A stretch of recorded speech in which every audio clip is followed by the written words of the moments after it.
আজকে আর্জেন্টিনা নিশ্চিত হারবো কথা কি যদি খাইবা যাবো ইনশাআল্লাহ নিশ্চিত হবে ইন্ডিয়া এসে ইন্ডিয়া না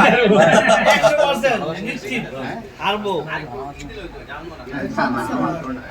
আজকে কিন্তু আমরা ব্রাজিলের প্ল্যান করি মানে আর্জেন্টিনার পাতলা কি ভাইয়া লোক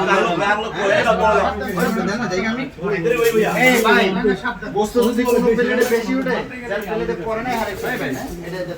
এটা আমার আরে দেন না ভাই আমরা কি